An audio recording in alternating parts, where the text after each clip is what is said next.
बिहार की राजनीति में इन दिनों लोजपा रामविलास को लेकर खूब चर्चा हो रही है। चिराग पासवान की जीजा और जमुई से सांसद अरुण भारती ने हाल ही में सोशल मीडिया पर एक पोस्ट डाला है, जिसने 2025 विधानसभा चुनाव से पहले सबका ध्यान खींच लिया। उन्होंने अपने संदेश में साफ कहा कि किसी भी पार्टी की असली ताकत उसके कार्यकर्ताओं से होती है। जो लोग पार्टी के लिए दिन रात मेहनत करते हैं, उनकी भी उम्मीद होती है कि एक दिन उन्हें जनता का प्रतिनिधित्व करने का मौका मिले। अरुण भारती ने 2020 के चुनाव का जिक्र किया। उन्होंने कहा कि तब गठबंधन की मजबूरी में लोजपा अपने कार्यकर्ताओं की उम्मीदें पूरी नहीं कर पाई। इसीलिए चिराग पासवान ने फैसला लिया है कि पार्टी अकेले चुनाव लड़ेगी।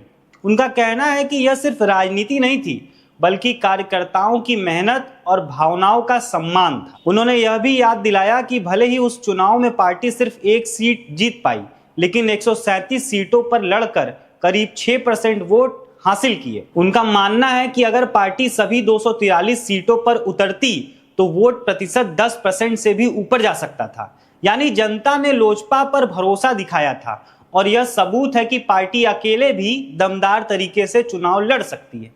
राजनीतिक हलकों में माना जा रहा है कि अरुण भारती का यह बयान 2025 चुनाव की तैयारी का साफ संकेत है।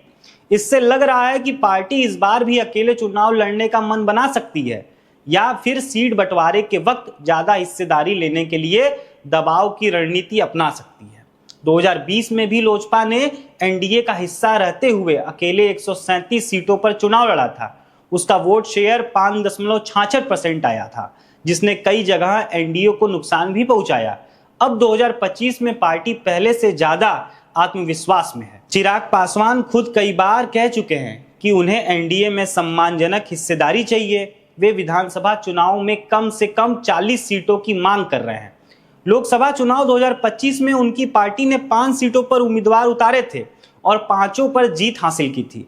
यह बड़ी सफलता थी और अब चिराग उसी तरह विधानसभा चुनाव में भी बड़ा प्रदर्शन करना चाहते हैं।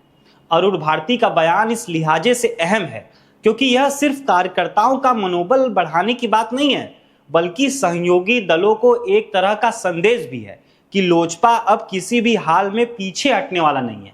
पार्टी ने यह साबित कर दिया कि अगर जरूरत पड़ी तो वह अकेले भी चुनाव लड़ सकती है और जनता का समर्थन पा सकती है। अब सवाल यह है कि 2025 में लोजपा क्या रास्ता अपनाएगी? क्या वह अकेले चुनाव लड़ेगी या फिर एनडीए में रहकर ज्यादा सीटों की हिस्सेदारी लेगी? इतना तय है कि चिराग पासवान और उनकी पार्टी इस बार बिहार की राजनीति में हल्के में लेने लायक नहीं है। 2020 के अनुभव और 2024 की लोकसभा की जीत और अब 2025 की तैयारी, ये सब मिलकर लोजपा को एक नई ऊर्जा और ताकत दे रहे हैं। अब आपका इस पर क्या विचार है, आप हमें कमेंट करके बताइए। और आपने हमारे चैनल को सब्सक्राइब नहीं किया है तो सब्सक्राइब कर लें।